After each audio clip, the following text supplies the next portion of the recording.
नमस्कार दोस्तों, मैं Sandeep Kumar Dubey SK Dubey biology class में आप सभी का स्वागत करता हूं। पिछले टर्म में हम लोग जीव विज्ञान अंशाल सेट 5 के बारे में अध्ययन किए थे 2019 348 एफयू के बारे में। आज हम लोग नए सेट के बारे में सेट 6 के बारे में अध्ययन करेंगे 348 एफडब्ल्यू के बारे में कि क्या सेट 6 में पूछा गया है। ठीक है, आइए देखते हैं। सबसे पहला क्वेश्चन है कि अंड समुच्चय के निर्माण में कौन सहायक है। ऑप्शन है आपके अंड व सहायक कोशिका, अंड व प्रतिमुख कोशिकाएं, सहायक व प्रतिमुख कोशिकाएं। ठीक है, तो चैप्टर नंबर 2 में मैं आप लोगों को बताया था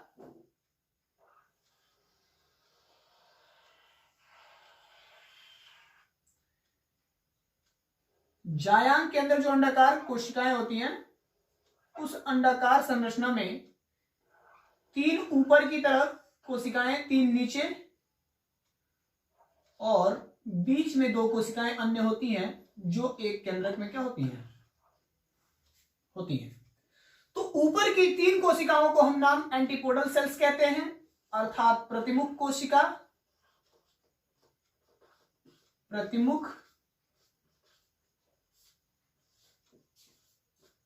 कोशिका, जबकि बीच वाली कोशिका को हम अंड कोशिका कहते हैं और जो लेफ्ट और राइट मतलब दाएं और बाएं की कोशिका होती हैं उन्हें हम सहायक कोशिका कहते हैं।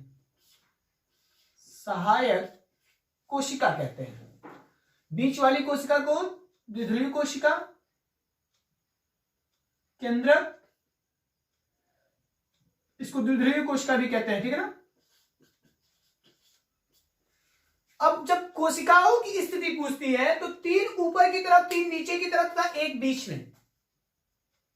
ठीक है, 7 कोशिका की बात होती है, जबकि केंद्रक की बात करती है तो 3 ऊपर की तरफ, 3 नीचे और 2 बीच में, 8 केंद्रक की बात होती है। ठीक है, अब इस आधार पे अगर देखा जाए तो पूछा जा रहा है कि अंड समुच्चय के निर्माण में कौन सहायक है।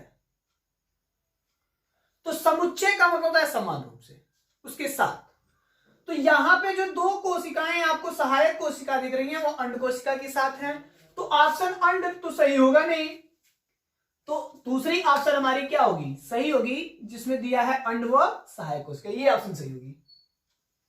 अगला क्वेश्चन है कि सैल्विया में परागण होता है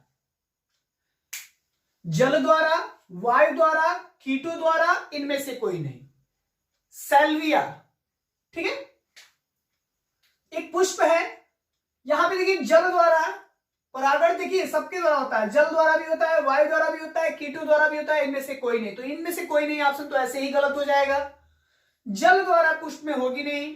तो यहां पे जो ऑप्शन सही है वो कीट द्वारा, क्योंकि मैं आपको जब सैल्विया का कीट परागण पढ़ाया था तो वहां पे बताया था कि मधुमक्खी क्या होती है, प्रकोष्ठों में जाके लग जाती है, जिससे मैच्योर्ड जो वर्तिकाग्र होती हैं उनसे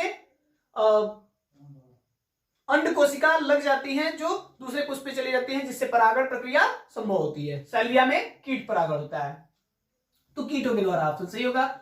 अगला कह रहा है कि प्रदूषण के मुख्य कारक हैं कौन, पादप, जंतु, मनुष्य, इनमें से कोई नहीं। पौधे तो निश्चित तौर पे बाबू होंगे नहीं, प्रदूषण के कारक पौधे होंगे नहीं। जंतु कुछ चीजों के लिए बस प्रदूषित करते हैं, बाकी यह भी गलत हो जाएगा। बात आती है इनमें से कोई नहीं, तो कोई नहीं तो होगा ही नहीं, यह भी ऑप्शन गलत। एक ऑप्शन छूट रहा है हमारा, मनुष्य, तो यही ऑप्शन हमारा सही होगा, क्योंकि मनुष्य को ले लीजिए, इसके बड़ा स्वार्थी इंसान धरती पे है ही नहीं कोई। सबसे बड़ा स्वार्थी इंसान अगर कोई है तो मनुष्य है। ठीक है, क्यों, क्योंकि आप जानते हैं कि पौधों को सबसे ज्यादा कटान, पौधों को काटने के द्वारा प्रदूषित, पर्यावरण प्रदूषण में सबसे पहला इसका भाग होता है। उसके बाद जंतु परागण, जंतुओं को कहीं मार के फेंक देना, किसी प्रकार के जंतुओं को खा के रोग को फैला देना, तो यह हो जाएगा जंतु प्रदूषण। तो यह दोनों, मनुष्य सबसे, ध्वनि प्रदूषण को ले लीजिए, सबसे अधिक आजकल बाजे बजा रहे हैं लोग, है ना, त्योहारों में, तो ये भी हो सकता है। तो मनुष्य इसमें ऑप्शन सही है। अगला कह रहा है लाइकेंस में फंगस तंतु पोषण प्राप्त करते हैं। जो लाइकेंस होते हैं वो उसमें फंगस तंतु यानी फंगस के तंतु होते हैं कवक के, पोषण प्राप्त करते हैं किसके द्वारा? ऑप्शन है वायु से, शैवाल से, मिट्टी के कार्बनिक पदार्थों से, इनमें से कोई नहीं। तो यहां पे वायु से तो होगा नहीं, कंफर्म है। मिट्टी के कार्बनिक पदार्थों से, ये चूंकि फंगस के तंतु, लाइकेंस और फंगस की सहजीवी सहवास की बात हो रही है ना, तो यहां पे जो होगा वह शैवाल से ऑप्शन सही होगा। ठीक है, लाइकेंस क्या करते हैं? फंगस पे लगे होते हैं, जो उसके तंतु से शैवाल एल्गी होते हैं, शैवाल, वह उनसे अपना पोषण प्राप्त करते हैं, तो ऑप्शन शैवाल सही है। अब अगला क्वेश्चन है बाह्य निषेचन किसे कहते हैं? बाह्य निषेचन, तो आपको पता है बाह्य निषेचन, हमने बताया था कि वह जनन की वह प्रक्रिया जिसमें क्या हो, नर तथा मादा युग्मक शरीर से, शरीर के बाहर संलयन होते हो, वह बाह्य निषेचन प्रक्रिया कहलाते हैं। जैसे मेढक, मछली, यह प्रक्रिया एक शब्द में हम बता रहा है, यह प्रक्रिया शरीर के बाहर संभव होती है।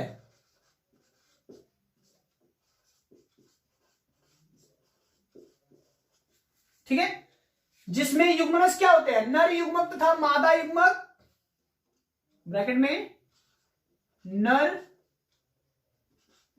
तथा मादा युग्मक, है ना, संलयन शरीर के बाहर होता है। एग्जाम्पल में क्या हो जाएगा? मेढक, मछली आदि।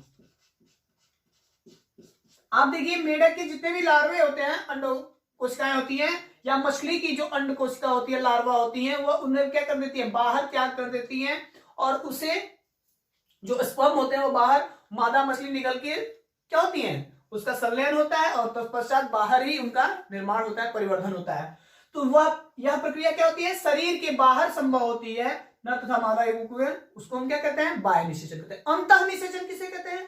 तो जिनमें संतान का निर्माण, जिनमें संतान की उत्पत्ति शरीर के अंदर होती है, वह क्या कहलाती है? अंतः निषेचन प्रक्रिया कहलाती है। ठीक है, अगला क्वेश्चन क्या है?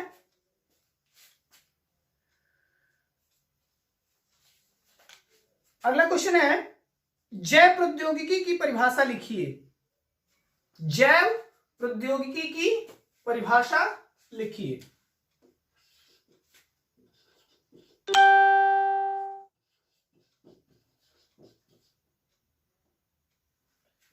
जैव प्रौद्योगिकी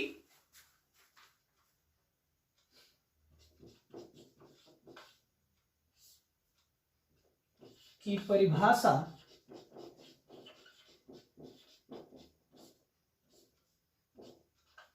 लिखिए।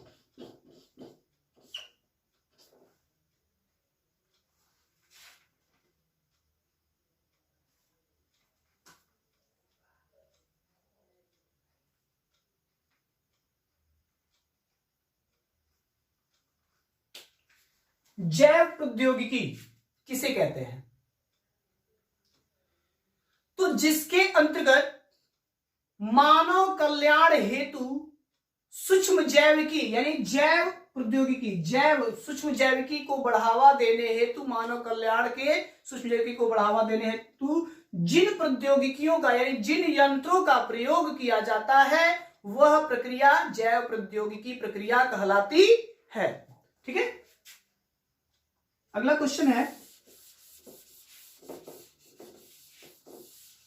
अम्ल वर्षा क्या है? अम्ल वर्षा क्या है? अम्ल वर्षा क्या है? तो तो वातावरण में उपस्थित, यानी वातावरण में उत्सर्जित किए गए sulphur dioxide, carbon dioxide, nitrogen gases इत्यादि विभिन्न प्रकार की गैसों का उत्सर्जन के द्वारा वर्षा की बूंदों के रूप में, यानी अधिक अम्ल का निर्माण होने के उपरांत वर्षा की बूंदों के रूप में उन्हें नीचे आने की प्रक्रिया को अम्ल वर्षा कहते हैं। क्या बताया हमने? क्वेश्चन से सिर्फ आंसर दें हम। वातावरण में उपस्थित उत्सर्जित sulphur dioxide, nitrogen, carbon dioxide, ठीक है, CFC आदि उत्सर्जित आदि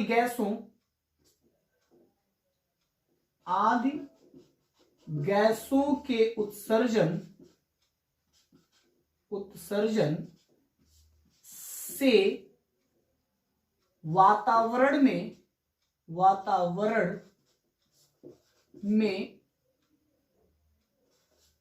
आधिक्य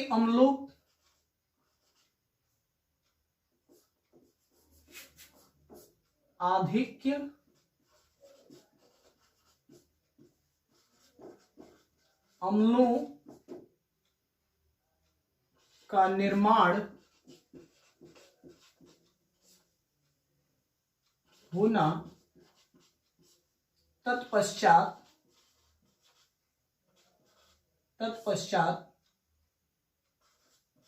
उसे वर्षा की बूंदों के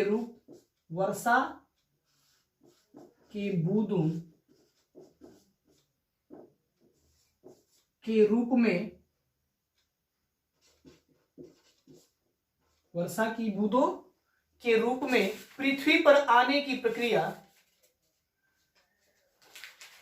वर्षा की बूंदों के रूप में पृथ्वी पर आने की प्रक्रिया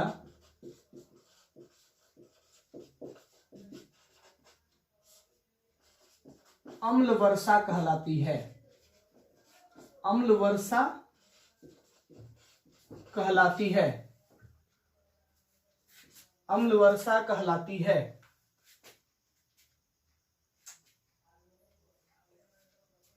अम्ल वर्षा कहलाती है। ठीक है, तो ये क्या हो चुका? Sulphur dioxide, nitrogen gas, carbon dioxide इत्यादि CFC गैसों के उत्सर्जन में वातावरण में उपस्थित वर्षा की रूप में बाहर आना, मतलब नीचे आने की प्रक्रिया, बूंदों के रूप में उसे पृथ्वी पर आने की प्रक्रिया ही क्या कहलाती है? अम्ल वर्षा कहलाती है। अब इसका आगे पूछा है, इसी के आगे पूछा है कि इसके हानि क्या है? तो त्वचा से संबंधित रोग होते हैं, मृदा की शक्ति घटती है, ठीक है, इस तरह की बीमारियां उत्पन्न होती हैं। अगला क्वेश्चन कह रहा है कि मधुमक्खी पालन के महत्व को संक्षेप में लिखिए। क्वेश्चन है मधुमक्खी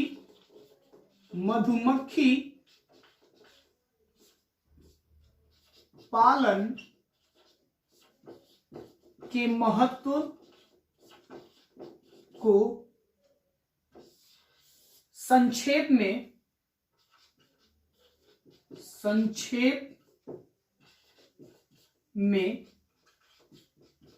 लिखिए। तो मधुमक्खी पालन का हमारे जीवन में, यानी मानव समाज के जीवन में, मानव कल्याण समाज के जीवन में मधुमक्खी पालन का विशेष महत्व होता है। जैसे मोम के रूप में, शहद के रूप में, मोम के रूप में, शहद के रूप में, ठीक है, औषधि के रूप में, औषधि के रूप में आदि, ठीक है। ये है मधुमक्खी पालन के महत्व क्या है। तो मुख्य रूप से, चूंकि 1 नंबर का क्वेश्चन है तो इतना बहुत है कि मधुमक्खी का महत्व मानव कल्याण समाज में विभिन्न महत्व है, जैसे मोम के रूप में, शहद के रूप में, औषधि के रूप में आदि होते हैं। ठीक है। अगला क्वेश्चन कह रहा है कि यौन संचारित रोग से आप क्या समझते हैं। क्वेश्चन है यौन संचारित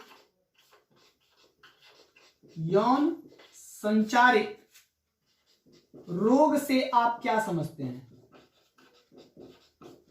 रोग से आप क्या समझते हैं। ठीक है।